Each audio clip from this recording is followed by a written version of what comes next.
저도 이제 환갑을 넘겼는데 이제 뭐 우리 나이로 63인데 지금까지도 할아버지를 팔아먹으면 안 되는데 그래도 예수님 다음으로 제게 가장 큰 영향을 주신 분이 할아버지시기 때문에 수많은 손자들이 있습니다. 근데 유독 제게 항상 언젠가는 이 길로 가야 될 것이라고, 할아버지 또 큰아버지의 뒤를 이어서 이 길을 가야 될 것이라고 늘 말씀해 주셔서 결국은 지금 이 길로 가고 있는데요. 그렇습니다. 우리가 우리 앞날을 다 알 수 없죠. 제가 자주 이런 표현을 하는데 우리 인간에게는 근본적인 한계가 세 개가 있습니다. 어떤 경우에도 이게 우리의 한계입니다. 첫 번째는 모든 걸 다 알 수는 없습니다. 뭐 굉장히 많이 아는 것 같아도 모르는 게 더 많다는 뜻입니다. 두 번째 우리의 한계는 뭐냐면 모든 걸 다 할 수도 없다는 것입니다. 우리 자신이 뭐 아무리 여러 사람이 힘을 합해도 인간은 그걸 할 수 없는 한계가 꼭 있다는 것입니다. 세 번째는요, 모든 걸 다 가질 수도 없다는 것입니다. 이게 우리 인간이 가진 한계.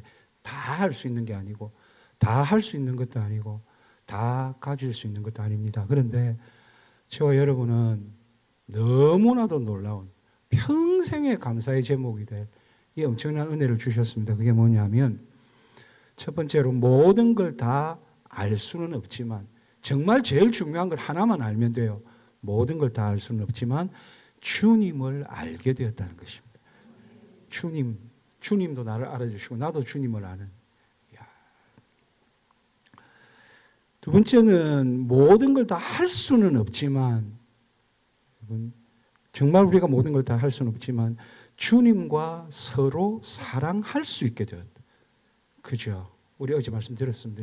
주님 편에서 먼저 우리를 사랑하셔서 그 사랑은 주님을 사랑할 수밖에 없도록 만드는 능력이 되기 때문에 그 사랑의 능력이 우리에게 와서 우리도 주님을 사랑하게 된. 그러니까 주님과 서로 사랑할 수 있게 됐다는 것은요, 반드시 주님과 동행한다라는 것을 의미합니다. 사랑하니까 동행합니다. 제가 오늘도 결혼식 주례를 하고 왔습니다. 제가 결혼식 주례를 200상 이상이나 쭉 했습니다. 지금은 한 250상쯤 됐을 것 같습니다. 한 가정도 안 헤어지고 지금 잘 살고 있고요. 놀라지도 않으시군요. 예. 그리고 또 감사한 것은 요즘에 갈수록 결혼식을요, 자기들이 알아서 한다는 것. 그래서 주례사를 굉장히 짧게 해도 되고 아예 안 해도 되는, 그런 결혼식이 늘어나더라고요. 그래서 오늘도 여러분 모처럼 오늘은 예배가 다 함께 이루어지는, 전체가 예배가 되는 그런 결혼식 주례를 하고 왔습니다. 저는 확신합니다. 절대로 안 헤어질 거라고. 지금까지 단 한 명도 헤어진 적이 없기 때문에. 그게 확률이 참 대단하지 않습니까? 이혼의 확률이 굉장히 많은데, 그런데 어쨌든 그게 저로 하여금 이제 결혼 주례를 통하여 한 명도 이렇게 헤어지지 않는 신기록을 점점 세워 나가고 있습니다. 물론 큰 소리 칠 건 못 되는데 그렇다는 뜻인데, 자, 그리고 중요한 것은 뭐냐면 우리가 모든 걸 다 할 수는 없지만 주님과 서로 사랑할 수 있게 되는 것. 이건 절대로 깨어지지 않는다는 것이죠. 결혼해서 깨어질 수는 있어도 주님과의 사랑은 절대로 깨어지지 않습니다. 그리고 여러분, 그래서 주님과 동행할 수 있게 되는 것이죠. 그리고 모든 걸 다 가질 수는 없지만 우리가 뭘 가질 수 있게 됐냐면 영생과 영생의 말씀을 가질 수 있게 됐다는 것입니다. 이게 얼마나 감사한지 모릅니다. 여러분, 오늘 찬양이 참 은혜가 되는데 어제도 찬양이 두 분이 부부시잖아요. 그렇죠? 아닙니까? 그럴까 싶어서 내가 약간 살살 말했습니다. 아닙니까 진짜? 큰일 날 뻔했네요. 어쨌든 이건 100% 나는 확신했습니다. 그렇군요. 진땀이 납니다. 진도가 잘 안 나거든. 내가 이렇다니까요. 이렇게 보세요. 내가 다 알 수는 없다니까요. 다 가질 수도 없고. 진짜 감사하잖아요. 그죠? 다 알 수는 없는데, 주님을 알게 되었다. 다 할 수는 없는데, 뭘 할 수 있게 됐다고요? 주님과 서로 사랑할 수 있게 되었다. 그게 동행이거든요.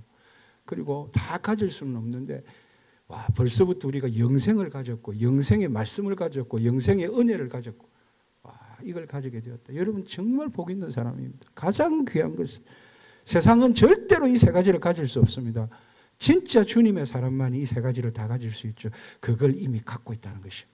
그걸 이미 우리가 확보하고 있다는 것입니다. 어제도 말씀드렸지만 제가 이제 목회의 길로 들어오는 게 쉽지가 않았습니다. 가훈이 거절하지 말자여서도 있었지만 굉장히 많이 망설였던 그런 상황이었습니다. 남은 인생을 다 걸어야 되니까요. 남은 인생을 다 걸어야 되니까. 그래서 제가 약간 이런 문구들을 굉장히 좋아하는데 좀 센시티브한 측면이 있거든요. 제가 생긴 거하고 다르게 굉장히 감수성이 예민하거든요. 그래서 이렇게 진짜로 주님께 제가 이제 결정을 하기 전에 이런 질문을 했습니다. 이건 정말 제가 한 질문입니다. 한번 보시겠습니다. 인생을 걸고 주님께 드렸던 질문 화면 보시면 인생을 걸고 주님께 드렸던 두 가지 질문입니다. 뭘 앞두고요? 이제 여기서 대답해 주시면 나는 목회의 길로 갈 것입니다. 첫 번째는 이 세상에 저 하나밖에 없더라도 저 하나를 위해 이 땅에 오셨겠습니까? 저는 정말 이렇게 물었습니다. 아무도 없고 저 혼자밖에 없다. 근데 저 하나밖에 없는데도 하늘의 보좌를 버리시고 저를 만나시기 위해서 이 땅에 오셨겠느냐? 그렇게 질문했습니다. 두 번째 질문도 거기 나와 있죠. 두 번째 질문은 이 세상에 저 하나밖에 없더라도 저 하나를 위해 십자가에 죽으셨겠습니까? 온 인류를 위해 십자가에서 죽으셨다면 그 죽음이 그렇지 않아도 너무 아름답고 존귀하지만 그래도 온 인류를 위해서 그렇게 했다면 훨씬 가치가 있어 보이지 않습니까?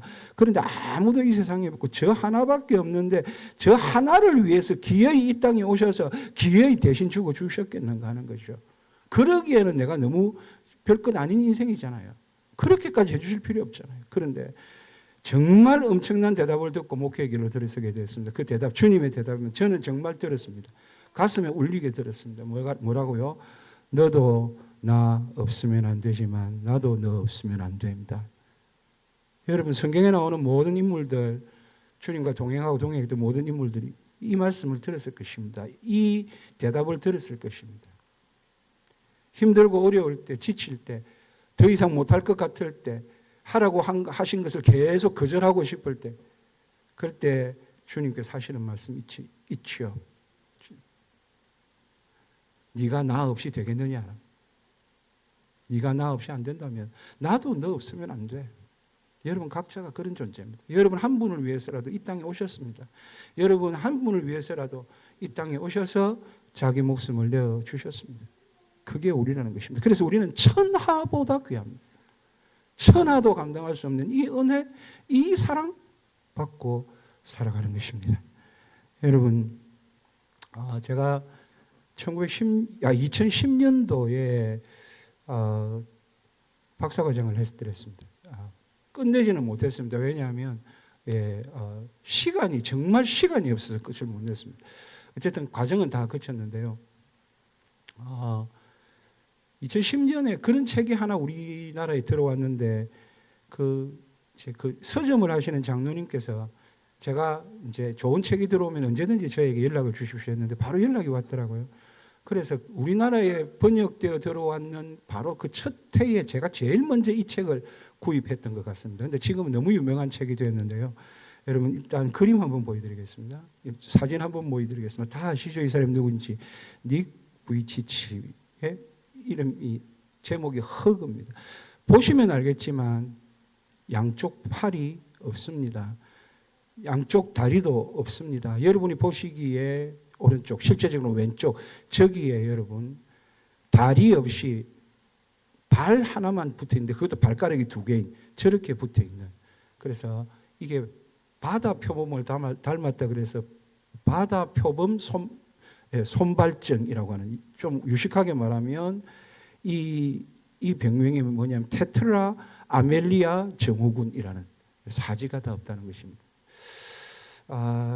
그런데 말이죠. 제목이 기가 막히잖아요. 사지가 없는 저 사람이 멀쩡한 우리를 자기가 안아주겠다는 것입니다. 이 사람은 호주 사람인 거 여러분 다 아시고 지금 목사인 것도 여러분 다 아실 텐데 이 친구가 여러분 예수님을 만나기 전까지 여러분 몇 번의 어린데 벌써 몇 번의 자살을 시도했느냐 하면 자기 책에 보면 나옵니다. 5번이나 자살을 시도했습니다. 17살 때 인격적으로 예수님을 만나게 되죠.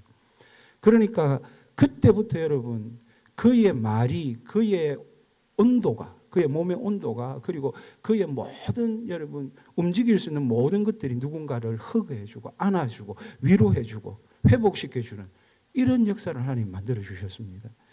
근데 여러분 이 닉 부이치치의 이 대단한 것은요, 혹시 여러분 동영상 같은 것을 많이 보셨으면 세 가지를 정말 잘합니다. 하나는 윈드스핑, 파도 타는 거예요. 이거 잘합니다. 두 번째는 스케이트보드, 스케이트를 타고 이렇게 또 왔다 갔다 하는 이렇게 하는 스케이트보드 잘 차고, 그다음에 드럼을 칩니다. 입에 드럼 이 스틱 가지고 드럼을 치고 발가락이라도 있는 그거 가지고 치기도 합니다. 그렇게 하는데 제가 이 책을 보면서 굉장히 절망을 느꼈죠. 저는 셋 중에 하나도 잘하는 게 없다는 것 때문에 멀쩡한데 윈드스핑은 구경만 해봤고, 예, 또 스케이트보드도 TV 나오는 것만 봤고, 드럼 왜 이거 뭐 그냥 장난감처럼 두드릴 수는 있어도 전혀 박자를 못 맞추고요. 제가 할 수 있는 게 별로 없었습니다. 그런데 여러분 하나님께서 17살 때, 우리 나이로 17살 때, 호주 나이로는 15살 때 그를 불러서 그의 인생을 어떻게 만들었는지 여러분 한번 이 닉 부이치치의 허그 구성을 한번 보겠습니다. 1부, 2부, 3부, 4부로 되어 있는데요. 한번 화면을 보시면 1부는 소제목이 이러네요. 절망이 소망이 되는 삶. 이 사람의 절망이 희망이 됐다고 원래 번역했는데 저는 소망이라고 제가 번역을 일부러 바꿔놨습니다. 절망이 소망이 되는 삶. 두 번째는 생각이 현실이 되는 삶이란 거예요. 그래서 제가 이것도 이제 다음번에는 바꾸려고요. 기도가 현실이 되는 삶. 이렇게 번역하면 더 좋았겠다 생각이 듭니다. 세 번째가 실패가 오히려 기회가 되는 삶이라고 말합니다. 네 번째가 저는 제일 좋습니다. 한계가 비전이 되는 삶. 다 알 수 없는 우리의 한계, 다 할 수 없는 우리의 한계, 다 가질 수 없는 우리의 한계를 주님이 우리에게 오셔서 다 충만하게 해주셨습니다. 다 이루어 주셨습니다. 주님이 기뻐할 만큼, 주님이 자랑할 만큼 그렇게 여러분 그 한계를 뛰어넘어 모든 것이 하나님의 비전을 따라서 이루어지게 하신 역사, 그게 오늘 우리가 살아가는 우리의 삶이지요. 여러분 책 읽을 때 저는 항상 띠지라는 게 있습니다. 띠지 그걸 보면 이 책을 사야 할까 말아야 할까를 잠깐 결정합니다. 거기에 그 여러분 저자의 모든 게 다 들어 있습니다. 저자가 가장 자랑하고 싶은 게 띠지에 들어 있단 말입니다. 예, 이 띠지에 들어 있는데 제가 띠지에 있는 것을 한번 읽어드리겠습니다. 나는 숨이 막히도록 멋진 인생을 살고 있습니다. 저는요 숨이 막히도록 힘들다라는 단어를 봤지만 이런 문장은 봤지만 숨이 막히도록 멋진 인생을 살고 있다. 그러니까 도대체 숨이 막히는데 어떻게 멋진 인생을 살 수 있다고 제 나름대로 해석을 했느냐 하면 저기 은혜가 꽉 차 있으니까, 저기 사랑이 꽉 차 있으니까, 주님의 은혜와 사랑이 그를 장악하고 있으니까 숨 쉬는 것도, 숨이 막히는 것도 즐거울 만큼 그렇게 멋진 인생을, 그렇게 아름다운 인생을 살고 있구나, 그렇게 생각을 해드렸습니다. 그런데 이제 왜 그렇게 숨이 막히도록 멋진 인생을 살 수 있게 되었느냐에 대해서 자신이 하는 이야기가 있습니다. 한 페이지만 넘기면, 그러니까 책 살 때 띠지를 먼저 보시고 한 페이지는 봐야 됩니다, 여러분. 거기까지는 봐주셔야 됩니다. 예, 저자들의, 저도 여러분 유명한 책을 쓴 건 없습니다. 그런데 전에 말했다시피 일타 강사를 할 때는 문법책 여러 권 썼습니다. 왜냐하면 그 문법책을 가져오지 않으면 제 강의를 들을 수가 없기 때문에. 그래서 거기서 여러분 정말 여러분 진짜 그 책값도 여러분 진짜로 여러분 저 강의를 들어야 되기 때문에 돈을 다 내고, 그 중에서 또 이제 그 학원과 제가 나누고, 또 여러분 강의 숫자에 따라서 또 돈이 좌우됩니다. 거기에 따라서 또 퍼센테이지를 나누고 해서 정말 남부를 거 없이 살았습니다. 목회하면서 가난해졌고요.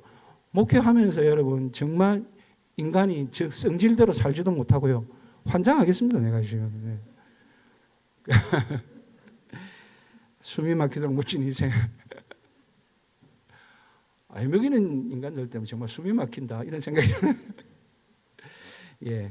지금 제가 여러분에게 드리고 싶은 말씀은 그겁니다. 자, 그렇게 이제 한 장을 넘기면 나는 숨이 막히도록 멋진 인생을 살고 있습니다 하면 한 장을 넘기면 딱 이렇게 되어 있습니다. 그 내용이 왜 그럴 수 있느냐면 내 안에 예수 그리스도의 사랑이 강같이 흐르고 있기 때문입니다. 와, 내 혈관에 예수 그리스도의 사랑이 강같이 흐르고 이렇게, 강같이 흐르고 있기 때문입니다.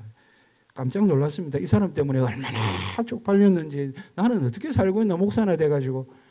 이야, 지금도 여러분, 한때 뭐 구설수가 많았지만 지금도 완전히 돌아왔거든요. 그래서 그런 생각을 했습니다.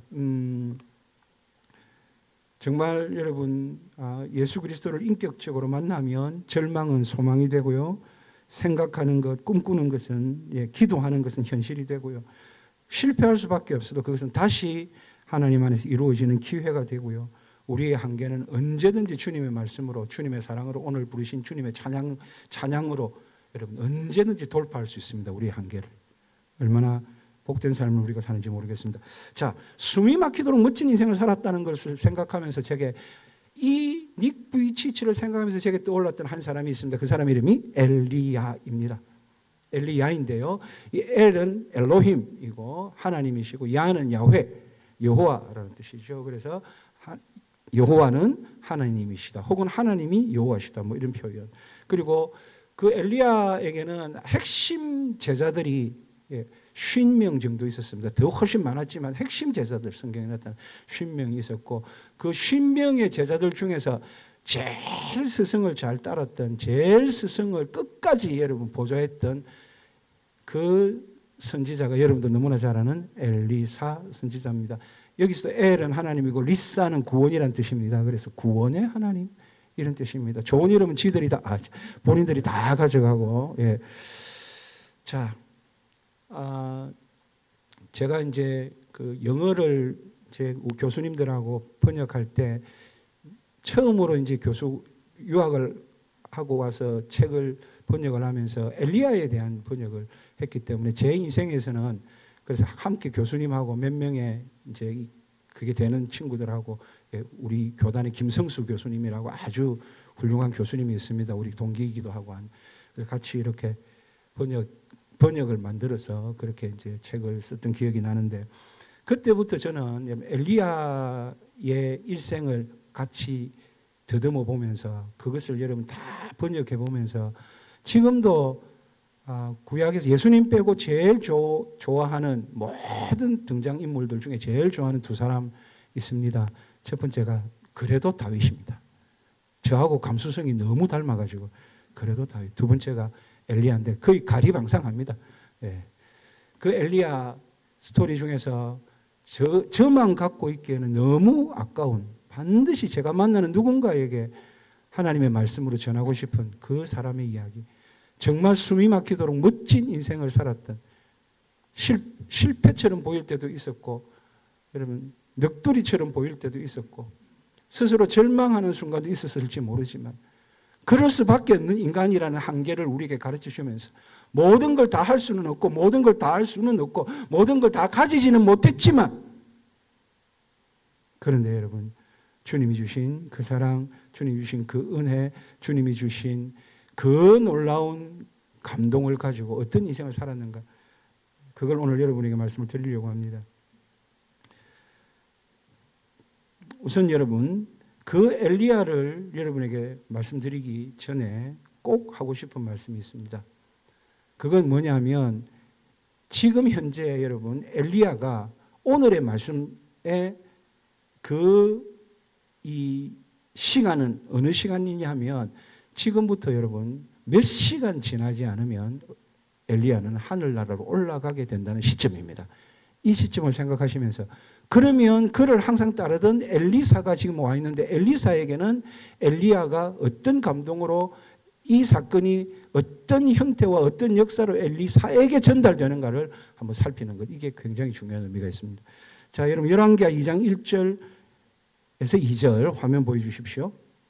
보시면 여호와께서 회오리 바람으로 엘리야를 하늘로 올리고자 하실 때에 라고 말합니다. 여러분 한번 보십시오. 저는 맨날 어릴 때부터 병거 타고 하늘에 올라간다고 주의 선지 엘리야 병거 타고 하늘에 올라가신 이를 기억합니다 라고 할 때 무조건 병거 타고 올라간 줄 알았습니다. 성경 아니었으면 큰일 날 뻔했습니다. 여기 뭐 타고 올라갔다고요? 회오리 바람으로 엘리야가 올라갔습니다. 그리고 여러분 그렇게 하늘로 이제 올리고자 하실 때에 이제 죽음을 보지 않고 올라가는 것 아닙니까?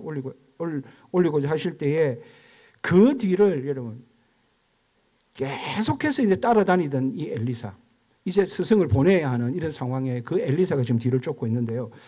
지금 제가 우리 목사님들을 뵈면 또 혹은 위 목사님을 받거나 이렇게 임직식을 하거나 이때 늘 말씀드리는 게 있는데요. 그게 뭐냐면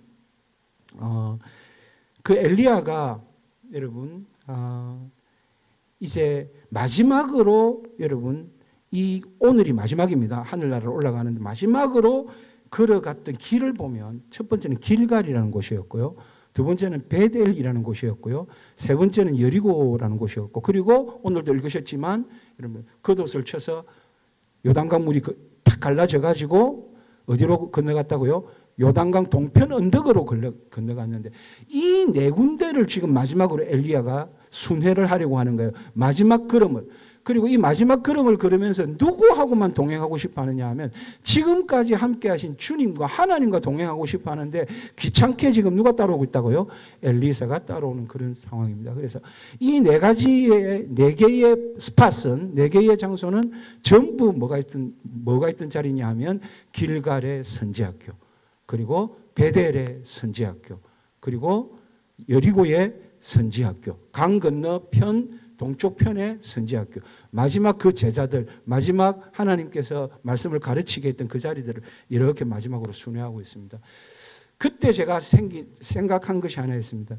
저도 마지막 때 여러분 병상에 있든지 어떻든지 간에 어떻게 될지 모르지만 엘리야처럼 마지막 순간에 주님과 함께 내가 사역했던, 주님과 함께 동행했던 그 길을 마지막으로 한 번씩 방문하고 싶다는 생각을 지금도 하고 있습니다. 그래서 기도하고 있습니다. 엘리야처럼 그렇게 되게 해달라고. 네. 그렇죠. 그러니까 너무 일찍 저를 막 하나님께서 곤란하게 만드시지 말고 그럴 수 있을 때 마지막 그런 그래서 제가 그걸 뭐라고 이름을 붙였냐 하면 동행의 추억이라고 이름을 붙였습니다. 기가 막힌 이름 아닙니까? 주님과의 동행의 추억을 나는 가지고 천국 가려고요. 그래서 우리 목사님들한테 제가 항상 이렇게 기억합니다. 이렇게 말합니다. 동행의 추억을 갖고 살자고. 후배 목사님들 위임할 때마다 동행의 추억, 주님과의 동행의 추억. 여러분들 한번 되새겨 보십시오. 주님과 동행한 어떤 추억을 간직하고 계십니까? 여러분의 인생의 아주 중요한 스팟마다 그 자리마다 주님과 함께 하셨을걸요. 저는 이제 천국 가면 주님께서 항상 은혜를 주셨으니까 나도 주님께 선물을 하고 싶은 게 있어요. 뭐 선물하느냐면 주님과의 동행, 주님과의 추억의 동행을 선물로 드립니다. 이렇게 큰 소리 치려고요. 저는 이런 저의 영원한 미래, 주님 만나서 영원히 살 그 미래의 그 지점, 그 시간조차도 제 머릿속에는, 제 가슴 속에는 살아있다는 거죠. 굉장히 영적 감수성이 예민하죠. 그죠? 그렇게 삽니다. 그래서 웬만큼 누가 애먹이고 웬만큼 여러분 어려운 일을 당해도 조금은 견뎌냅니다. 왜냐하면 또 하나 주님과의 동행의 추억을 만들면 된다고. 그렇죠? 그렇게 목회를 하고 있는데요. 자, 근데 그렇게 지금 분명히 엘리야도 여러분 이 하나님과 네 군데에 하나님과 함께 했던 그 네 자리마다를 마지막 추억하며 동행하고 있는 이 자리입니다. 그리고 이제 하늘나라로 올라갈 텐데, 그렇다면 여러분 그걸 엘리사가 좀 알고 있지만은 왜 하나님과 엘리야 사이에 끼어들어 가지고 왜 그렇게 뒤쫓아오는지, 아무리 오지 말라고 열왕기하 2장 1절에서 2절 끝에 보면 청하건대 너는 여기 머물라. 지금 나는 하나님하고만 동행하고 싶은데, 하나님과 동행의 추억을 만들고 싶은데 네가 와서 왜 자꾸 방해하느냐, 이렇게 말하고 있는 것 같습니다. 그렇죠? 그런데 여러분 나중에 보면 잘 알 수 있습니다. 엘리사에게는요, 지금 놓칠 수 없는, 지금 절대로 놓쳐서는 안 되는 엘리사의 때가 있었습니다. 여러분 엘리야 시대에 중보 기도자는, 하나님과 연결되어서 중보하는 자는 누구였겠습니까? 예수님 시대부터는 예수님이 중보자가 되었고, 여러분 그랬지만은 그 구약의 시대에 하나님과 이 백성을 연결시키시는 중보자는 누구였냐면 엘리야였다는 것입니다. 누가 중보기도 해주는 자였냐 하면 엘리야였다는 것입니다.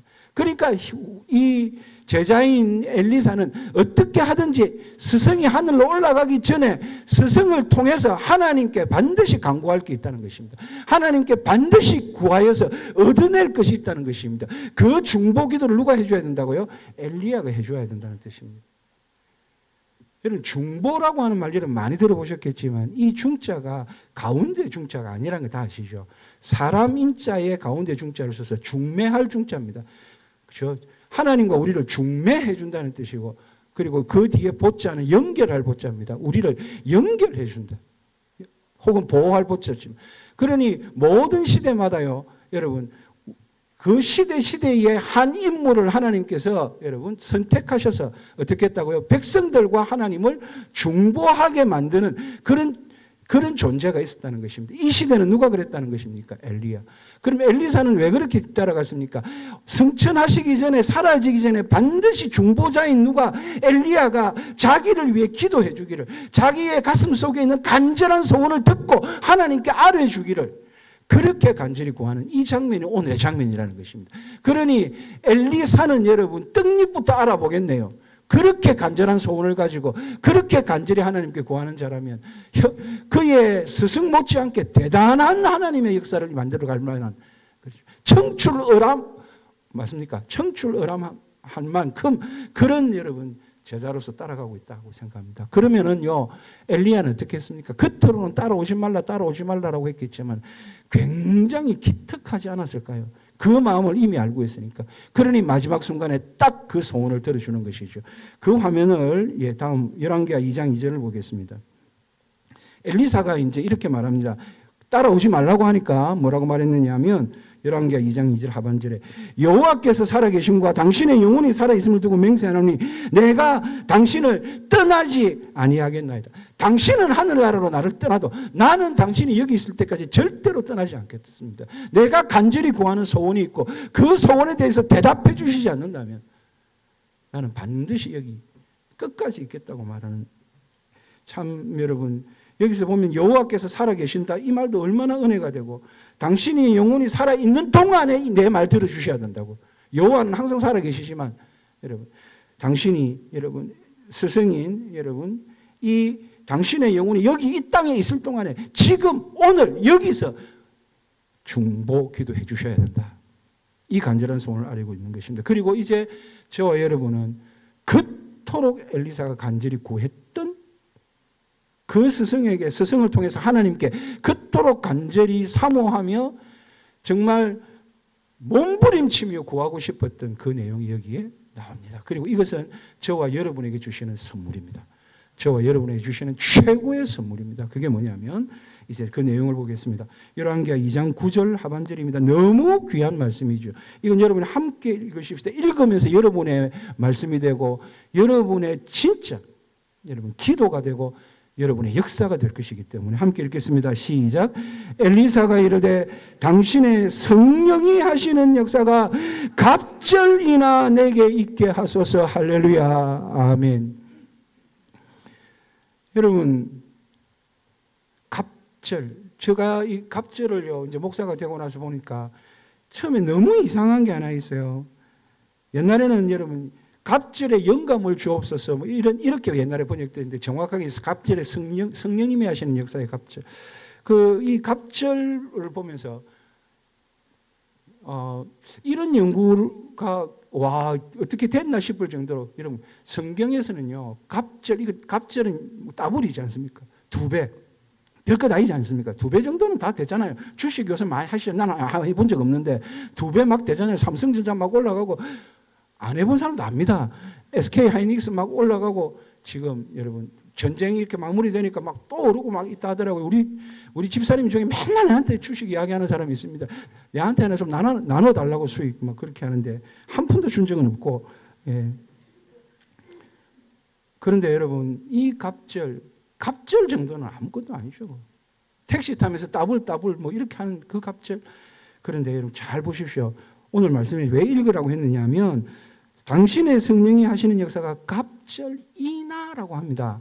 갑절, 당신의 성령이 하시는 역사가 성령의 역사에 갑절을 주옵소서, 갑절이 있게 하옵소서라고 붙이면 되는데 갑절이나라고 합니다. 엄청나다는 겁니다. 와, 갑절이나 주시는 거예요? 우리가 배로 주는 것, 이거 2배로 주는 거 별것 아닌 것 같은데 어떤 사람에게는 이렇게요, 이렇게 대단히 많이, 이렇게 엄청나게 그렇게 감탄사를 쓰고 있다는 거예요. 이런 표현을 여러분 히브리에서 보면 감탄사적 표현이라고 합니다. 겨우 2배밖에 안 되는데 뭐라고 말한다고요? 갑절이나? 우와, 갑절이나? 듣는 사람도 뭐야, 갑절이나 내놓으라고?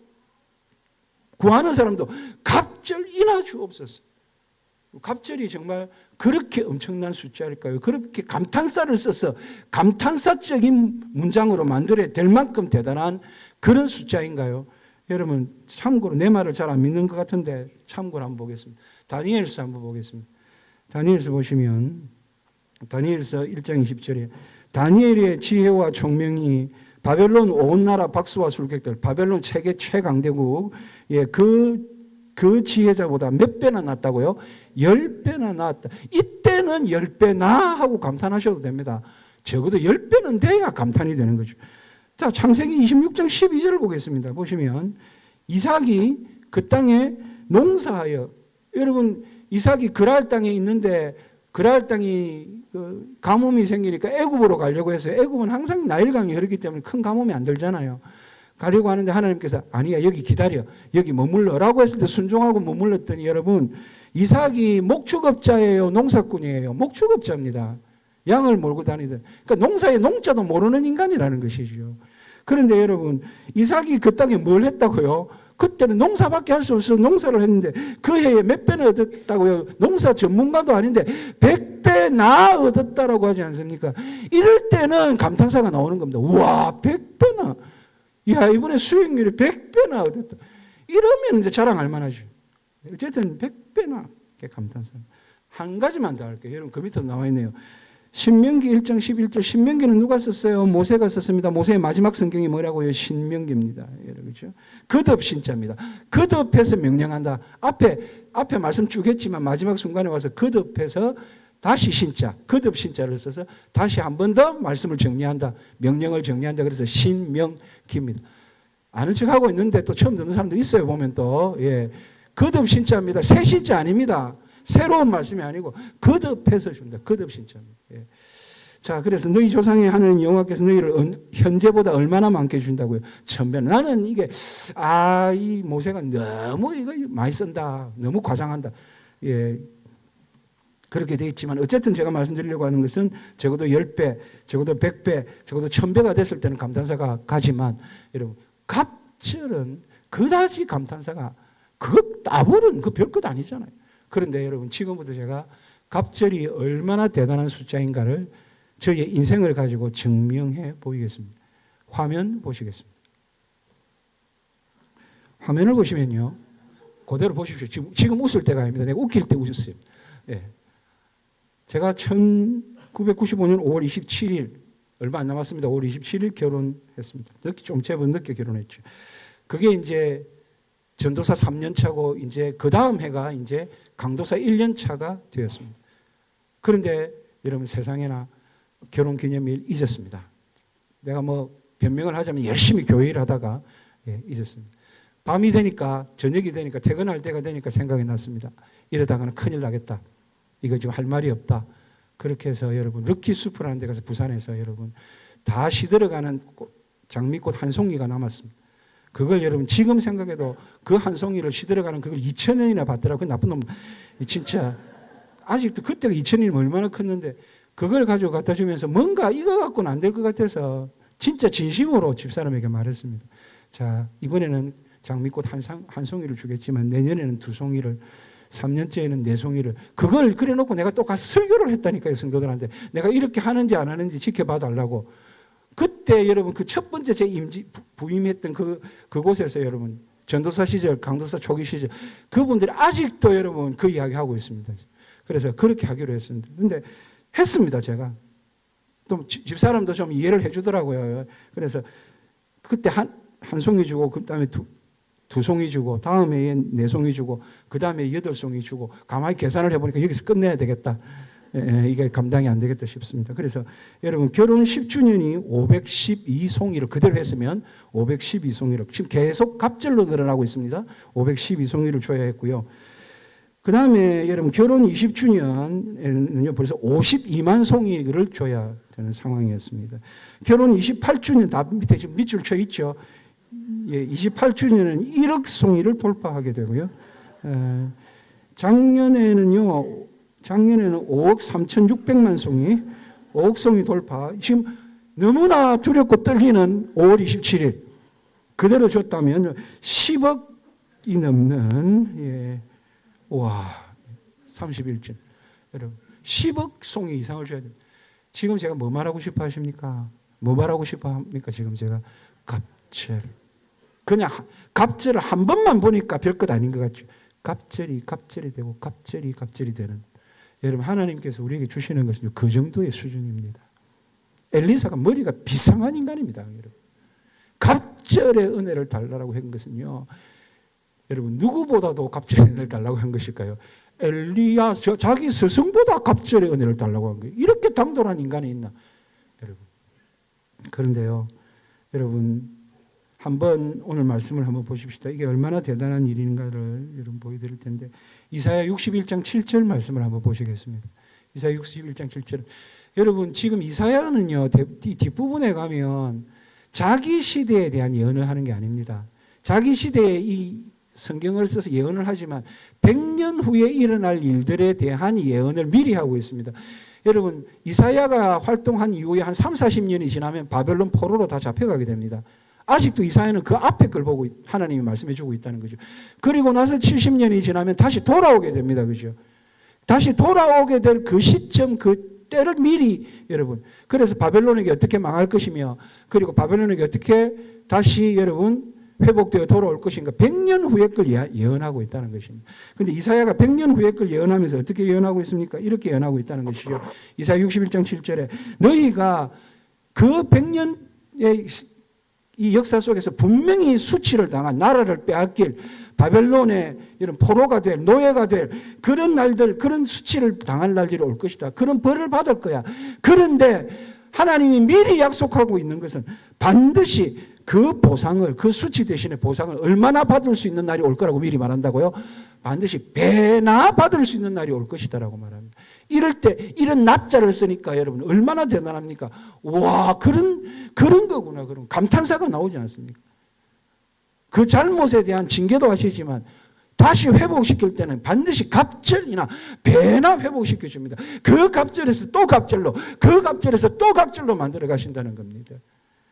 그리고 뒤에 보니까 능력 대신에 갑절의 몫으로 말미암아 즐거워하게 해줄 것이다. 그리하여 그 다음 굉장히 중요하죠. 그들의 땅이라고 하는 것은 여러분 바벨론에게 짓밟힌 그들의 땅에서입니다. 그러니까 바벨론에게 짓밟혔던 그 땅이 이제는 여러분 어떻게 된다고요? 갑절의 은혜를 받을 것인데 그리하여 그들의 땅에서 갑절이나 얻고 그 시온 땅을 말합니다. 갑절이나 얻고 영원한 기쁨이 있으라. 여러분 갑절의 여러분 이 은혜가 갑절의 이 역사가 반드시 뭐하고 연결된다고요? 영원한 기쁨과 연결된다는 것입니다. 여러분의 기쁨이 여러분 한량없는 기쁨. 기쁨으로 모든 억울한 것과 기쁨으로 모든 상한 것과 기쁨으로 모든 아픈 것을 완전히 여러분 그 영원한 기쁨으로 연결할 만큼 그래서 그 기쁨이 저와 여러분을 장악해서 숨이 막히도록 멋진 인생을 살고 있다라고 여러분 그렇게 고백할 수 있을 만큼 그렇게 하나님이 역사하시는데 지금 제가 말하는 게 뭐라고요? 엘리사가 엘리야를 통해 하나님께 구했던 갑절의 성령님의 역사를 갑절의 성령님의 역사 그거 여러분과 저는 그걸 구할 자격이 있습니다. 그걸 누구한테 구하는데? 우리 아버지한테 하늘에 계신 우리 아버지. 제가 어제도 잠깐 말씀드렸네요. 이 하늘에 계신 우리 아버지라고 할 때 이 우리는 너와 나의 아버지가 아니라 그것도 맞지만 여러분 주님도 하나님의 아들, 나도 하나님의 아들. 그래 주님과 내가 우리가 되어서 우리 하나님, 우리 아버지라고 부르는 거죠. 그게 내일 이제 우리 자녀의 권세라는 이 말씀을 다룰 때 이야기도 할 것입니다. 항상 저는 약간씩 내일 뭐 할 건가 조금씩 좀 보여주고, 복습하게 하고 예습하게, 이게 타고난 체질입니다. 복습 안 하는 사람 되게 싫어하고, 예습하라는 안 하는 사람, 그러니까 이제 목사로서는 그렇게 미워한 적이 없습니다. 공부 가르칠 때는 아이들 그 비싼 돈을 내고 배우면서 여러분 복습도 안 하고 예습도 안 하고 듣지도 안 하고 여러분 정신도 안 차리고 집중도 안 하고, 그때는 항상 이야기합니다. 돈 돌려줄 테니까 나가라 방해하지 말고. 그래놓고 내 쫓기만 하고 돈은 안 돌려줬습니다. 지금 제가 여러분에게 말씀을 드리는 이 갑절은요, 하나님께서 갑절에 갑절을 다시는 온전한 회복을 말하는 것입니다. 영원한 기쁨을 말하는 것입니다. 어쨌든 여러분, 우리는 정말 한번 여러분이 말씀을 듣고 나서 여러분이 갑절의 은혜를 구할 때, 간절히 갑절의 감동을 구할 때, 저도 너무 힘들 때가 있으면 목사님도 그렇게 하시겠지만 우리는 때로 갑절의 감동, 성령님의 감동, 그것 갖고 내가 준비한 것은 죽어도 일주일 내내 준비해도 뭔지 아직도 부족한 것 같고 아직도 여러분 채워지지 않은 것 같은데, 그런 날들이 얼마나 많은지 여러분, 죽으라고 하는데도 이상하게 막 안 될 때, 그때는요 믿을 건 하나밖에 없습니다. 갑절의 감동을 주옵소서. 갑절의 성령님의 역사를 그냥 알아서 주십시오. 막 이렇게 나갈 수밖에 없다는 것입니다. 그리고 준비할 때 지금 갑절의 감동을 주셔서 막 여기 막 원고가 보이는데 여기에서 막 갑절의 감동의 꽃이 피고 열매가 맺히고 역사가 일어나고 막 이렇게 갑절의 감동을 구한단 말이죠. 여러분 그렇게 한번 살아보시지 않겠습니까?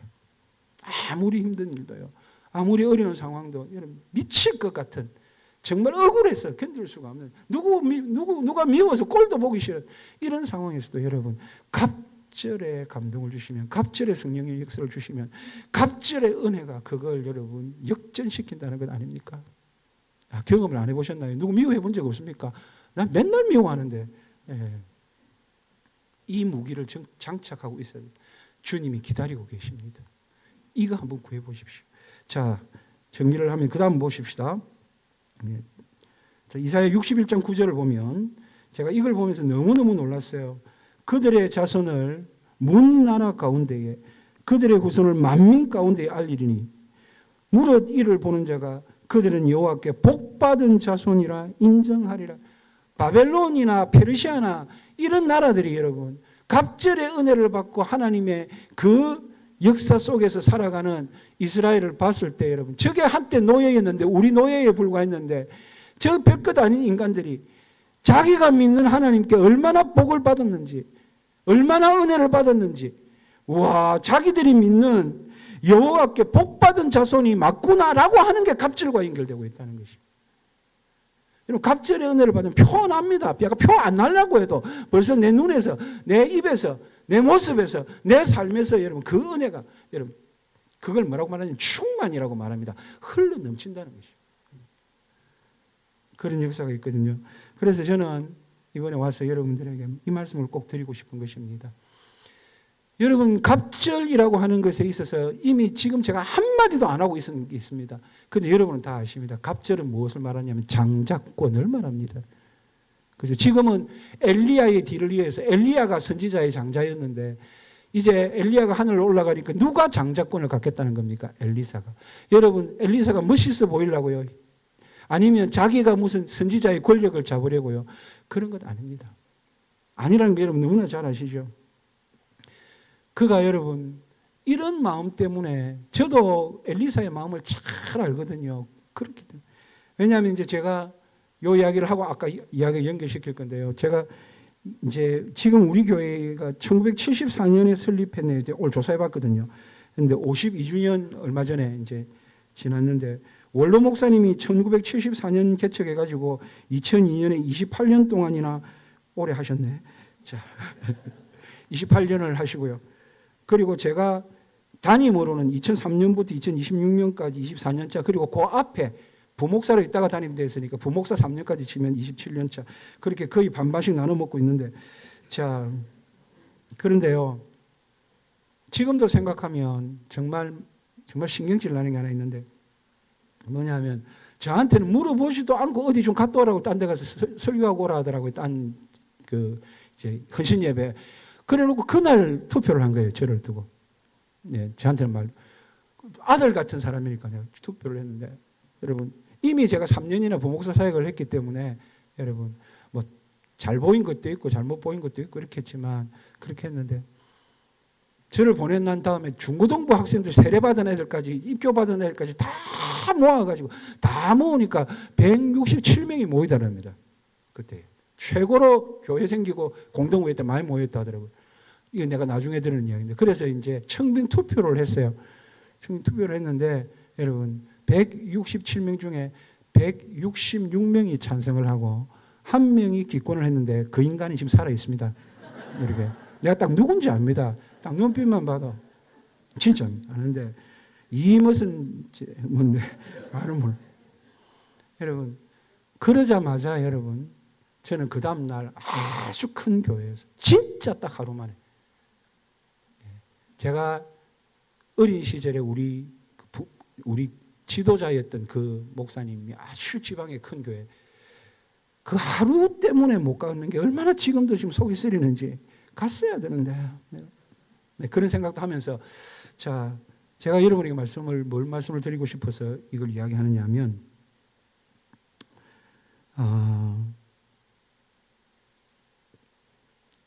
하나님께서 제게 갑절의 은혜를 주시지 않으면 안 될 게 두 가지가 있더라고요. 일단 우리 원로 목사님의 영성을 제가 절반도 안 되는 거예요. 아무리 여러분 그 교회의 규모나 모든 것에서 지금보다는 작은 교회였을 때이긴 하지만 그래도 그분의 영성, 개척해서 이룬 그 영성은요 비교할 수가 없습니다. 있는 교회에 가서 잘하는 것도 참 귀하지만 그래서 그분의 영성에 비하면 저는 반밖에 안 되는 거예요. 그래서 저는 하나님께 구한 것입니다. 제게 갑절의 은혜를 주시려고. 갑절의 감동을 달라고 그랬습니다. 또 하나는요. 그래도 제가 지금 그 교회 계속 사역을 하면서 보니까 그래도 우리 원로 목사님과 함께 했던 그분들은 착해요. 어려움도 많이 겪고 여러분 그다지 여러분 대단히 뭐 이렇게 유명한 교회도 아니었음에도 불구하고 제가 그때 부목사 시절을 해봤을 때 그분들은 너무 착해요. 근데 조금 있다가 뒤에 제가 오고 나서 들어온 이런 분들을 보면 그 다음 세대를 보면요. 그분들의 수준, 그분들의 신앙에 반이 안 되는 거예요. 저도 원로 목사님께 반도 안 되는 것 같고 저와 동역할 수 있는 저의 또래나 저와 함께한 그런 사람들도 그 이전에 있는 성도님들의 수준에 반이 안 돼요. 그때는 여러분 아무리 힘들어도 지금보다 훨씬 더 순종 잘했고 지금보다 훨씬 더 기도 많이 했고 지금보다 훨씬 더 많이 하나님의 역사에 헌신하지 않았습니까? 우리는 사실 많이 뺀질뺀질하지 않습니까? 저를 비롯해서. 자, 그러니 제가 원로 목사님 시대만큼이라도 목회를 하려고 한다면 반드시 저는 갑절의 은혜가 없으면 안 된다는 것이요. 원로 목사님의 영성을 따라가야 되기 때문에. 그리고 또 여러분 이 시대가 앞선 시대보다 훨씬 더 순종이 어렵고 훨씬 더 헌신이 어려운 그죠? 자기 나름대로의 신앙생활을 하려고 하는 그런 시대를 살아가려면 그런 목회를 하려면 제게 갑절의 영광을 주시지 않으면 안 되겠더라고요. 그래서 그걸 구하게 돼요. 그런데 여러분 실제로 교회는 진짜로 여러분 이 역사에 따라서 갑절의 역사가 일어나서 금방 여러분 새벽에 홍제동 거의 서대문구에 있는 모든 교회 중에서 지금은 안 그런데요. 교회 짓고 나서 그때는 새벽이 제일 큰 교회가 되고 뭐 이런 역사가 있었습니다. 지금 그 이야기를 하고 싶어서 하는 이야기는 아니고요. 정말 중요한 것은요. 우리가 갑절의 성령의 역사를 구하고 갑절의 영감을 구한다는 것이 지금보다 배나 잘 되는 걸 원하는 것이 아니라 여러분 진짜 우리가 연약해져 있을 때 우리가 전에 우리의 신앙에 반도 안 될 때 전에는 그랬는데 왜 이것밖에 안 되지 싶을 때 그리고 나는 전에는 이렇게 헌신했는데 왜 지금은 반도 못하고 있지? 그런 날이 올 수도 있다는 것입니다. 그럴 때를 대비해서 이런 영적 보험 하나를 들고 있어야 된다는 것입니다. 갑절이 그냥 따블이 아니라는 것을. 갑절이 하나님의 감동이라는 것을. 갑절이 하나님의 숫자라는 것을. 그 갑절을 통해서 하나님이 우리를 하여금 감탄이 터져 나오게 만들 그런 역사를 만드실 거라는 것. 지금 여러분이 그게 필요하다면 그걸 구하면 그걸 주시겠다고 하는 하나님의 음성을 들어야 된다는 것입니다. 얼마나 여러분 이번에 우리 목사님이 좋은 강사를 섭외했는지 이제 아시겠고, 그리고 이걸 계기로 해서 여러분 이제 여러분의 갑절이 저의 교회의 갑절보다 갑절의 속도가 빠르다면요 엄청나게 되겠죠. 갑절은요 금방 따라 먹습니다. 금방 승리합니다. 금방 이깁니다. 1대1로 하는 게 문제지. 얘는 1이고 나는 2면 여러분 이거 하나 또 안 가르쳐 주려는데 가르쳐 드려야 되겠네. 예레미야 12장 5절 이거 꼭 한번 보십시다. 예레미야 12장 5절을 보시면요. 이런 내용이 있습니다. 만일 네가 예레미야에게 말합니다. 예레미야는 눈물의 선지자죠. 예레미야가 너무너무 지쳐가지고 다시는 하나님 말씀 전하지 않겠다고 하나님 앞에서 막 난 못하겠다고 이 나쁜 놈들 이 더러운 세상 나를 죽이려고 하고 하는 예레미야가 너무너무 눈물을 많이 흘렸잖아요. 힘들었잖아요. 그런데 하나님께서 불러서 이렇게 말합니다. 만일 네가 보행자와 함께 달려도 피곤하면 어찌 능히 말과 경주하겠느냐. 그래서 예레미야의 그 별명 중에 하나가 말과, 여기 말은 마병입니다. 마병과 경주해도 이기는 사람입니다. 자기 순서를 못 이겼습니다. 어떻게 되는지 하면요. 자, 우리가 여러분 보행자, 보병이고 뒤에는 말은 마병인데 지금 세계에서요 100m를 가장 빨리 달리는 사람이 우샤인 볼트입니다. 이 사람이 신기록 계속 갖고 있어요. 몇 년째 갖고 있는지 모르겠어요. 그보다 더 잘 뛰는 사람이 없다는 거죠. 9.58초입니다. 한 10초 정도 된다고 봤을 때 여러분 아무리 후진 말도요. 말은요 100m를 몇 초에 달리겠습니까? 5초 내지 6초에 달린다는 것입니다. 그러니 하나님이 이렇게 말하는 거죠. 네가 그렇게 많이 힘드냐고. 나는 너를 보병으로 만들지 않았다고. 보행자로 만들지 않았다고. 말과 경주에도 이길 수 있을 만큼 힘주고 은혜 주고 그렇게 내가 쓸 거라고 그렇게 말하는 것입니다. 여러분. 그러니 갑절의 은혜를 줄 테니까 여러분 12초 달리는 인간에게 6초에 달릴 수 있게 해주면 갑절의 은혜가 임하는 것 아닙니까? 갑절의 은혜를 줄 테니까 네가 원래부터 내가 너를 부를 때 너를 부를 때 그저 보병이나 걸어다니는 그런 군인들 정도하고 싸우려고 준 게 아니라는 것입니다. 마병하고 싸워도 이길 수 있는 그 갑절의 은혜를 주겠다고 했어요. 그래서 이 말씀을 듣고 돌아온 거 아닙니까? 예레미야가 끝까지 마지막 그 나라의 최후를 본 것 아닙니까? 여러분? 눈물을 흘리면서 그렇게 했다는 것입니다. 그래서 여러분 사랑하는 우리 전성교회 너무나도 귀한 목사님과 너무나도 귀한 성도님들이 결정적인 순간에 갑절의 은혜를 한번 구하면 그리고 갑절에 여러분 영성으로 무장된다면 아무리 패역한 시대라도 여러분 갑절이 되면 우리가 이길 수 있습니다. 아무리 여러분 우리가 부족해도 갑절의 은혜를 구하면 반드시 이깁니다. 그래서 여러분 제가 이런 표현을 한번 썼어요. 한번 보시면 저는 이걸 확신합니다. 왜 확신하느냐 하면 언젠가 주님 행하신 적 있으면 지금 행하실 수 있다.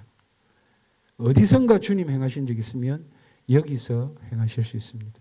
누군가에게 주님 행하신 적 있으면 나에게 행하실 수 있습니다. 저의 모토입니다. 근데 아무도 이런 말을 그전에는 잘 안 쓰시더라고요. 저는 뭐 누가 썼겠지 싶어도 제가 만든 건데 자, 엘리야의 시대, 엘리사에게 주님이 행하신 적이 있으면 나에게도 행하실 수 있습니다. 그리고 엘리사의 시대에 행하셨으면 나의 시대에도 행하실 수 있습니다. 엘리야의 사역의 현장에서 행하셨으면 나에게도 행하실 수 있습니다. 성경에 나오는 기적이나 위대한 사건을 자꾸 그때 그 역사 속에 그 시절 속에서는 굉장했어. 그럴 때가 있었으라고 말합니다. 그런데 지금은요. 같은 하나님 아닙니까? 같은 은혜 아닙니까? 같은 열심으로 우리를 대하고 있지 않으십니까? 여러분 이건 굉장히 중요합니다. 지금 오늘 그 말씀을 들었으면 엘리야에게 행하셨으면 나에게도 행하실 수 있겠구나. 엘리사에게 행하셨으면 나에게도 행하실 수 있겠구나. 엘리사의 사역의 현장에 사셨으면 지금 내 사역의 현장에 사실 수 있겠구나. 엘리야의 사역의 그 시간에 그 시대에 하셨으면 지금 우리 시대에도 할 수 있구나. 그걸 놓치지 않는 그런 우리 신앙인으로 살아가야 된다는 것이죠. 이렇게 정리를 마지막으로 한번 해보겠습니다. 열왕기하 2장 11절을 보시면 이제 엘리야가 하늘로 올라갑니다. 엘리야가 회오리 바람으로 하늘로 올라가더라.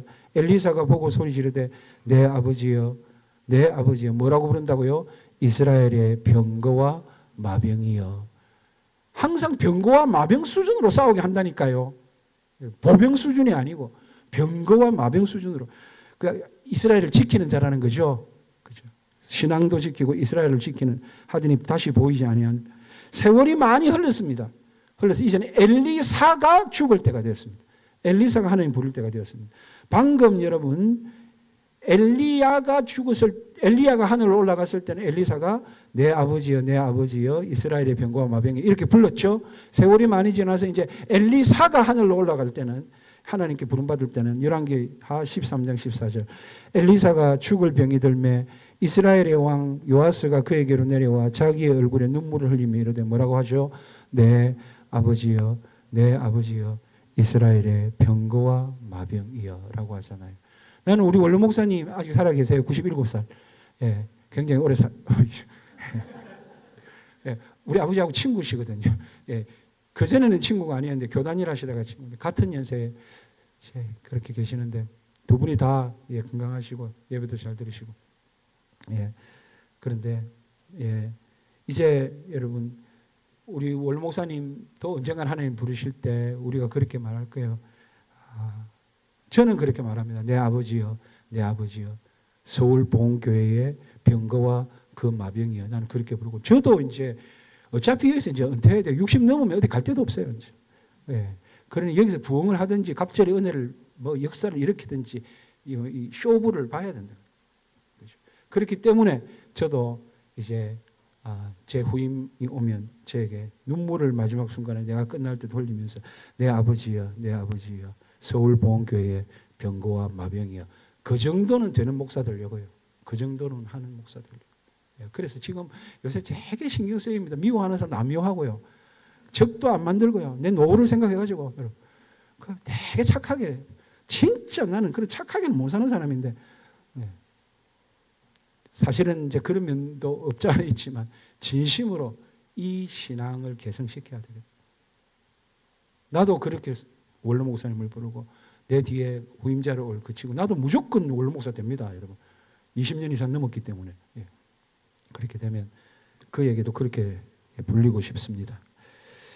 자, 이제 참 아름다운 강구 정리하겠습니다.